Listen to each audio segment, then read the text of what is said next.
नमस्कार दोस्तों, आप सभी का बहुत बहुत स्वागत है हमारे ज्योतिष कार्यक्रम में। दोस्तों, ब्रह्मा का लिखा कोई नहीं मिटा सकता।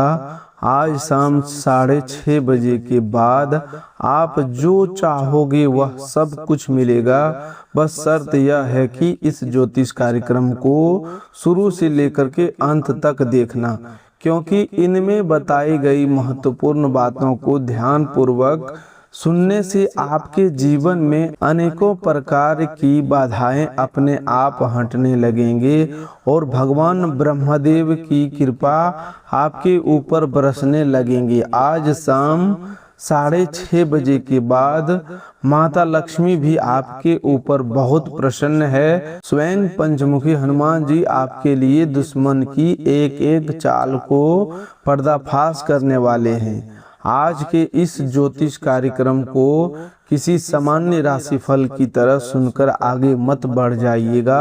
आज का जो संकेत आपके सामने रखे जा रहे हैं वे आपके जीवन में आने वाले परिवर्तन, सावधानी और आत्म जागरण से जुड़े हुए हैं। ब्रह्मांड की ओर से मानो आपके द्वार पर एक महत्वपूर्ण संदेश दस्तक दे रहा है। आने वाला समय आपके सामने ऐसा अवसर ला सकता है जो वर्षों की मेहनत, संघर्ष और प्रतीक्षा को नई दिशा दे। लेकिन उस अवसर को पहचानना, उसे संभालना और सही समय पर सही निर्णय लेना आपके अपने विवेक पर निर्भर करेगा। बहुत समय से कुछ लोग आपकी प्रगति पर नजर रखे हुए हैं। वे सामने सामान्य दिखाई देते हैं, लेकिन भीतर ही भीतर आपकी सफलता से प्रसन्न नहीं होते। संभव है कि वे आपकी योजनाओं, आपकी आर्थिक स्थिति, आपके संबंधों या आपकी कमजोरियों की जानकारी लेते रहे हो। आने वाले समय में ऐसे लोग कोई अंतिम चाल चलने का प्रयास कर सकते हैं। वे चाहते हैं कि आप भावुक होकर, क्रोधित होकर या जल्दबाजी में ऐसा निर्णय ले जिससे आपकी वर्षों की मेहनत पर पानी फिर जाए। इसीलिए यह समय भयभीत होने का नहीं बल्कि जागरूक होने का है। जो लोग हर कठिनाई के बाद केवल भाग्य को दोष देते रहे हैं और अपने कर्म, निर्माण तथा आदतों को बदलने का प्रयास नहीं करते, उन्हें आगे भी निराशा मिल सकती है। लेकिन जो व्यक्ति समय के संकेत को समझकर स्वयं को बदलता है, वह अपनी गलतियों से सीखता है और श्रद्धा के साथ कर्म करता है। उसके लिए कठिन समय भी वरदान का मार्ग बन सकता है। गीता में भगवान श्री कृष्ण ने अर्जुन को यही शिक्षा दी थी कि केवल परिणाम की चिंता में बैठ जाना उचित नहीं, बल्कि धर्म और विवेक के अनुसार कर्म करना आवश्यक है। मैं इस बात को पूर्ण विश्वास के साथ कह रहा हूँ कि आपके सामने आने वाला समय आपकी परीक्षा भी है और अवसर भी है। इसे खेल या केवल मनोरंजन समझकर अनदेखा मत कीजिए। अपने मन को शांत रखिए, अपनी बुद्धि को जागृत रखिए और अपने प्रत्येक निर्णय को सोच समझ कर लीजिए। जब मनुष्य श्रद्धा के साथ विवेक जोड़ता है, तभी आशीर्वाद का वास्तविक फल मिलता है। ज्योतिष दृष्टि से गुरु का कर्क राशि से संबंध परिवार, मन, घर, मातृ सुख, सुरक्षा और भावनात्मक स्थिरता से माना जाता है। गुरु जब मजबूत स्थिति में होते हैं तो मनुष्य को सही दिशा, ज्ञान, धैर्य और संरक्षण की प्रेरणा मिलती है। इसका प्रभाव केवल बाहरी सफलताओं तक सीमित नहीं रहता, बल्कि व्यक्ति के भीतर भी स्थिरता जागती है। घर में लंबे समय से बनी अशांति कम हो जाती है। परिवार के सदस्यों के बीच संवाद सुधर सकता है। किसी पुराने मतभेद का हल निकल जाना और मन में वह विश्वास लौट सकता है जो पिछले संघर्षों के कारण कमजोर पड़ गया था। शुक्र और गुरु का शुभ संबंध भौतिक सुख और आध्यात्मिक संतुलन का प्रतीक माना जाता है। शुक्र सौंदर्य, प्रेम, संबंध, सुविधा और आकर्षण से जुड़ा है, जबकि गुरु बुद्धि, विस्तार, भाग्य, धर्म और स्थिरता का प्रतिनिधित्व करते हैं। जब इन दोनों ग्रहों की ऊर्जा अनुकूल होती है तो व्यक्ति को केवल धन का अवसर नहीं मिलता, बल्कि उस धन को सही दिशा में उपयोग करने की समझ भी मिल सकती है। यही कारण है कि आने वाला समय प्रेम, परिवार, सम्मान, आर्थिक सुधार और आध्यात्मिक शांति के लिए विशेष माना जा सकता है। पुराने कष्टों को पीछे छोड़ने का समय आ रहा है। रुके हुए धन, अटके हुए कार्य, टूटे हुए संबंध और लंबे समय से बने मानसिक बंधन धीरे धीरे ढीले पड़ सकते हैं। लेकिन केवल ग्रहों के भरोसे बैठ जाना उचित नहीं होगा। यदि आप अवसर आने पर आलस्य करेंगे, गलत लोगों पर भरोसा करेंगे या बिना सोचे निर्णय लेंगे तो लाभ का मार्ग कमजोर पड़ सकता है। भगवान अवसर देते हैं, लेकिन उसे पकड़ने के लिए मनुष्य को स्वयं कदम उठाना पड़ता है। अब 3 महत्वपूर्ण बातों को बहुत ध्यान से समझिएगा। ये तीनों बातें एक दूसरे से जुड़ी हुई है। पहली बात आपके विरोधियों की वास्तविकता से जुड़ी है, दूसरी धन और आर्थिक सुधार से, और तीसरा उन लंबे समय से अटके हुए कार्यों से जिन्हें आप लगभग असंभव मान चुके थे। यदि इन तीनों संकेतों को सही ढंग से समझ लिया तो उचित कर्म किया तो आने वाला समय आपके जीवन की दिशा बदल सकता है। जैसे जैसे शुभ परिवर्तन का समय निकट आता है, वैसे वैसे विरोधी स्वभाव के लोगों की बेचैनी बढ़ती है। जिन लोगों ने आपकी सफलता को रोकने, आपकी प्रतिष्ठा को कमजोर करने या आपके मन में संदेह भरने का प्रयास किया, उन्हें अनुभव होने लगता है कि उनका प्रभाव अब कम हो रहा है। ऐसे लोग अंतिम बार आपसे संपर्क कर सकते हैं। कोई पुराना संदेश आ सकता है, अचानक फोन आ सकता है, या कोई व्यक्ति बिना कारण आपके जीवन में फिर से दखल देने का प्रयास कर सकता है। इन संकेतों को देखकर घबराइए मत। हर फोन, हर संदेश और हर सपने को अशुभ मानने की आवश्यकता नहीं है, लेकिन सावधानी अवश्य रखिए। किसी पुराने विवादित व्यक्ति से बात करते समय भावनाओं में मत बहिए। क्या वह कह रहा है, उससे अधिक यह देखिए कि वह क्यों कह रहा है। क्या उसका व्यवहार वास्तव में बदला है या वह केवल आपकी नई स्थिति की जानकारी लेना चाहता है। क्या वह पश्चाताप के साथ आया है या आपकी कमजोरी जानने के लिए। समय को उसका सत्य प्रकट करने दीजिए।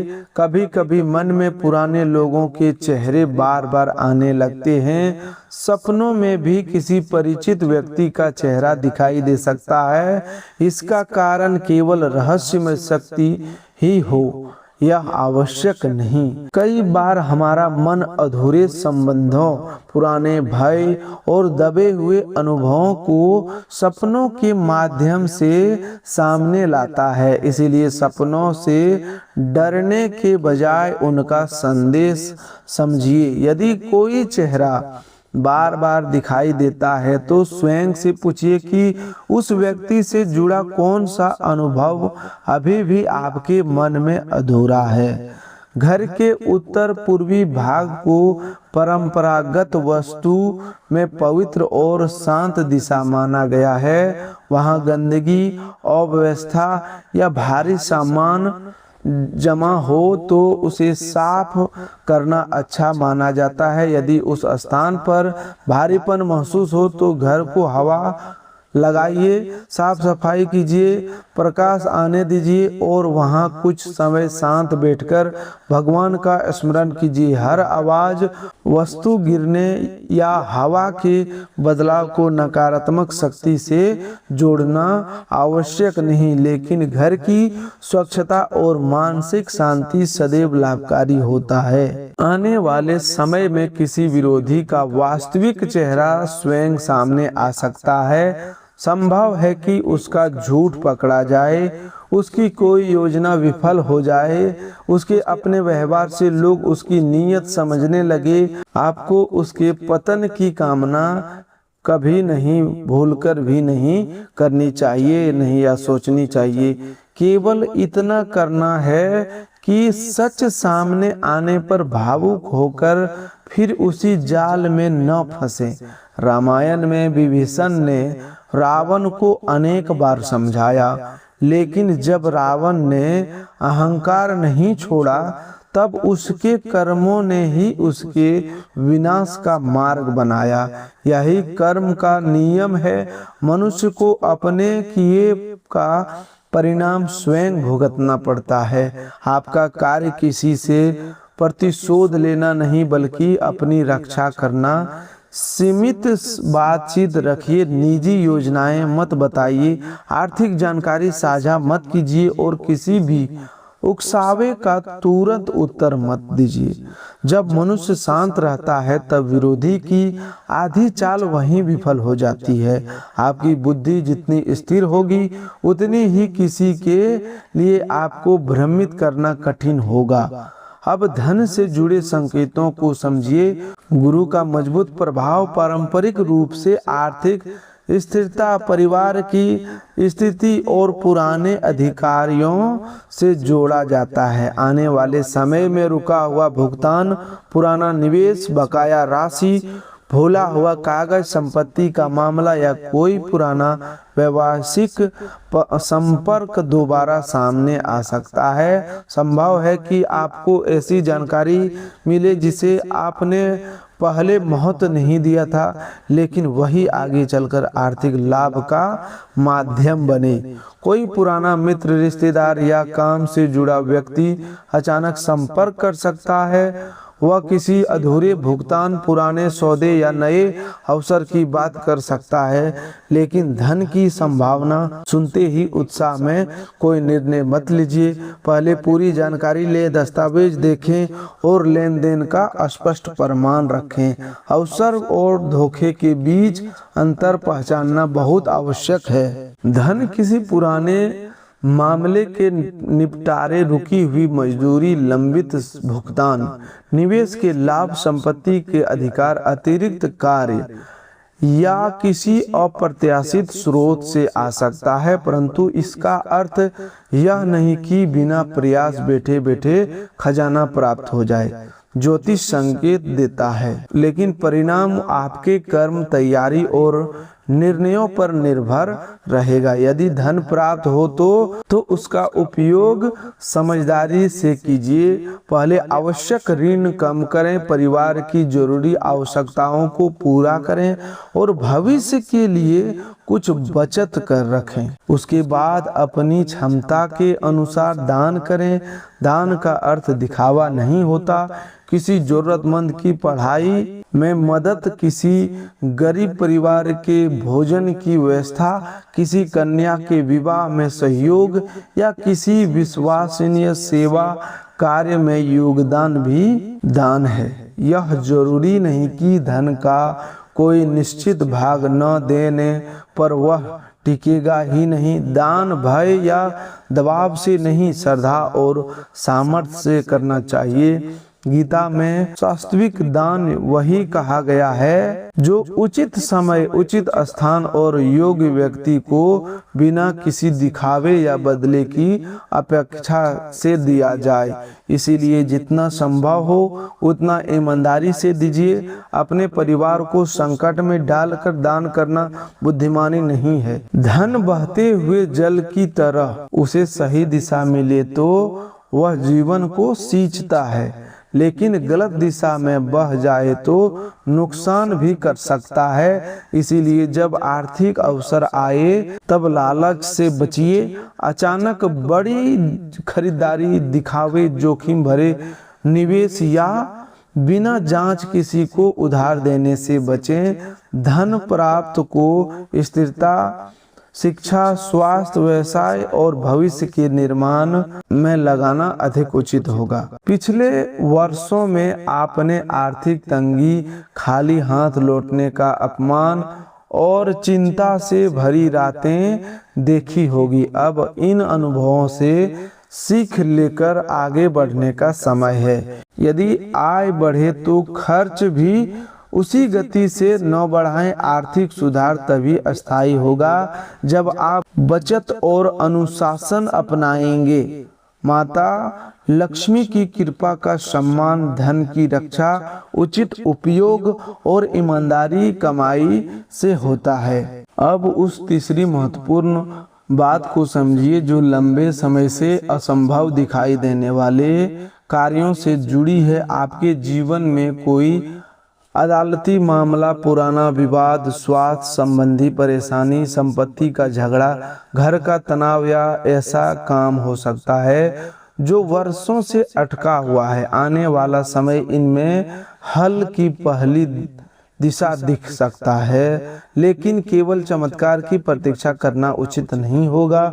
जहां कानूनी सहायता की आवश्यकता है वहां योग्य वकील से सलाह लें। जहां स्वास्थ्य की समस्या है वहां डॉक्टर का उपचार जारी रखें। काल सर्प जैसे ज्योतिषीय संबंधों का उल्लेख लोग लंबे संघर्ष, बार बार रुकावट और मानसिक दबाव के प्रतीक के रूप में करते हैं। चाहे आप इसे ज्योतिषीय दोष माने या जीवन की कठिन परिस्थितियों का परिणाम, अब आपको अपने पुराने भय से बाहर निकलना होगा। दोष के नाम से डरते रहने की बजाय अपने कर्म, आदत, अनुशासन और निर्णयों को सुधारिए। कई बार बंधन ग्रहों से अधिक हमारे मन में बना होता है। अदालती मामले में लंबे समय से कोई प्रगति नहीं हुई तो आने वाले समय में कोई तारीख, दस्तावेज, गवाही या कानूनी सलाह दिशा दे सकती है। स्वास्थ्य में लंबे समय से परेशानी हो तो सही जांच या नए उपचार से सुधार का मार्ग मिल सकता है। घर में कलह है तो संवाद और सीमा के माध्यम से शांति लौट सकती है। वास्तु से जुड़ी चिंता है तो स्वच्छता, प्रकाश, हवा और व्यवस्थित वातावरण सबसे पहला व्यवहारिक उपाय है। जब लंबे समय से रुका हुआ कार्य हल देने लगता है तो पहले छोटे संकेत मिलते हैं। नींद थोड़ी बेहतर होने लगती है, मन का तनाव कम होता है, कोई सही व्यक्ति सहायता के लिए सामने आता है, दस्तावेज मिल जाता है, किसी अधिकारी या विशेषज्ञ से उपयोगी सलाह प्राप्त होती है। इन छोटे संकेतों को नज़रअंदाज मत कीजिए। ईश्वर कई बार पूरा मार्ग एक साथ नहीं दिखाते, केवल अगला कदम दिखाते हैं। उत्तर पूर्वी दिशा में यदि अव्यवस्था है तो उसे साफ कीजिए, वहां हल्का प्रकाश रखें। यदि संभव हो तो छोटा दीपक सुरक्षित स्थान पर जलाइए, लेकिन अग्नि सुरक्षा का विशेष ध्यान रखें। दीपक ऐसी जगह ना रखें जहां पर्दे, बच्चे या ज्वलनशील वस्तुएं हो। आध्यात्मिक उपाय तभी शुभ है जब वे सावधानी और समझ के साथ किए जाए। मन की बेचैनी कम करने के लिए हनुमान चालीसा का पाठ किया जा सकता है। हनुमान जी का भक्ति, साहस, सेवा, अनुशासन और भय पर विजय का प्रतीक है। जब आप श्रद्धा से उनका स्मरण करते हैं तो मन को शक्ति मिलती है, लेकिन केवल पाठ करके अपने कर्तव्य से पीछे मत हटिए। हनुमान जी ने श्री राम का नाम लेते हुए सक्रिय कर्म किया। उन्होंने समुद्र पार किया, खोज की, संदेश पहुंचाया और संकट का सामना किया। उनकी भक्ति कर्म से जुड़ी हुई थी। इसीलिए यदि आप किसी समस्या से गुजर रहे हैं तो प्रार्थना के साथ आवश्यक कदम भी उठाइए। नौकरी की आवश्यकता है तो आवेदन करें, धन रुका है तो उचित तरीके से संपर्क करें, दस्तावेज खोया है तो उसकी प्रति निकलवाएं, स्वास्थ्य खराब है तो जांच कराएं, संबंध बिगड़ा है तो शांत संवाद करें। यही श्रद्धा और कर्म का संतुलन है। आप स्वयं से यह प्रश्न पूछिए कि क्या आप इस संदेश को केवल सुन रहे हैं या इसके भीतर छिपी सीख को जीवन में अपनाने के लिए तैयार हैं। वीडियो को लाइक करना या कमेंट करना आपकी इच्छा है, लेकिन वास्तविक संकल्प आपके व्यवहार से सिद्ध होगा। यदि संदेश उपयोगी लगे हो तो प्रेम से समर्थन दीजिए, लेकिन यह मत मानिए कि केवल लाइक, कमेंट या शेयर करने से भाग्य अपने आप बदल जाएगा। भाग्य श्रद्धा, कर्म, सही निर्णय और समय से उपयुक्त प्रभाव से बनता है। कमेंट में जय श्री राम, जय ब्रह्मदेव, जय बजरंगबली, जय बाबा बागेश्वर धाम लिखना आपके विश्वास की अभिव्यक्त हो सकती है, लेकिन आपकी प्रार्थना अधूरी केवल इसीलिए नहीं रहती कि आपने कोई कमेंट नहीं किया। परमात्मा आपके हृदय की भावना देखते हैं, मोबाइल की स्क्रीन पर किए गए कार्य नहीं। इसीलिए भक्ति को भय या दबाव से नहीं, प्रेम और आस्था से जोड़िए। संदेश को किसी के साथ साझा करने हो तो केवल इसीलिए करें कि उसमें दी गई सावधानियां या प्रेरणा उस व्यक्ति के लिए उपयोगी हो सकती है। निश्चित संख्या में लोगों को भेजने की बाध्यता न रखें। सच्चा पुण्य दूसरों की सहायता, सत्य बोलने, अनुचित लाभ न लेने और जरूरतमंद के साथ खड़े होने से बनता है। अब एक सरल आध्यात्मिक अभ्यास कर सकते हैं। घर के मंदिर में या किसी स्वच्छ स्थान पर सुरक्षित रूप से मिट्टी या धातु का दीपक जलाएं। दीपक उपलब्ध ना हो तो केवल शांत बैठकर हनुमान जी का ध्यान करें। कुछ देर गहरी सांस लें और हनुमान चालीसा का पाठ करें। उनसे प्रार्थना करें कि वे आपके भीतर भय, भ्रम और क्रोध को दूर करे, आपकी सही निर्णय लेने की शक्ति दे और आपके परिवार को समृद्धि तथा साहस प्रदान करे। उत्तर पूर्वी कोने को साफ रखना, वहां प्रकाश और हवा आने देना घर के वातावरण को हल्का बना सकता है कि लेकिन किसी भी सामान्य आवाज, हवा या वस्तु गिरने को तुरंत अदृश्य शक्ति से न जोड़ें। पहले व्यवहारिक कारण जांचिए, खिड़की खुली है या नहीं, शेल्फ अस्थिर है या नहीं, वस्तु ठीक से रखी है या नहीं। आस्था और विवेक साथ चलें, तभी जीवन संतुलित रहता है। हनुमान चालीसा पढ़ते समय मन शांत होना चाहिए, भय कम हो सकता है और व्यक्ति को कठिन परिस्थिति का सामना करने की प्रेरणा मिल सकती है। स्वास्थ्य समस्या में डॉक्टर का उपचार, आर्थिक समस्या में बजट और कानूनी समस्या में विशेषज्ञ का सलाह भी उतना भी जरूरी है। समय तेजी से बदलता है। जो व्यक्ति आज ही अपनी आदतों सुधारना शुरू कर देता है वही आने वाले अवसर का लाभ उठा पाता है। जो हर कार्य को कल पर टालता है वह शुभ समय आने पर भी तैयार नहीं रहता। इसलिए आज ही अपने जीवन की 3 चीजों पर ध्यान दीजिए, अपनी वाणी, अपना धन और अपना विश्वास। किसके सामने क्या बोलना है, धन कहाँ लगाना है और किस व्यक्ति पर कितना भरोसा करना है, इन 3 निर्णयों में सावधानी रखें। अपने शत्रु के पतन की प्रतीक्षा करने से आपकी महत्वपूर्ण अपनी उन्नति की तैयारी करना। किसी के बुरे समय में आपको वास्तविक लाभ नहीं मिलेगा।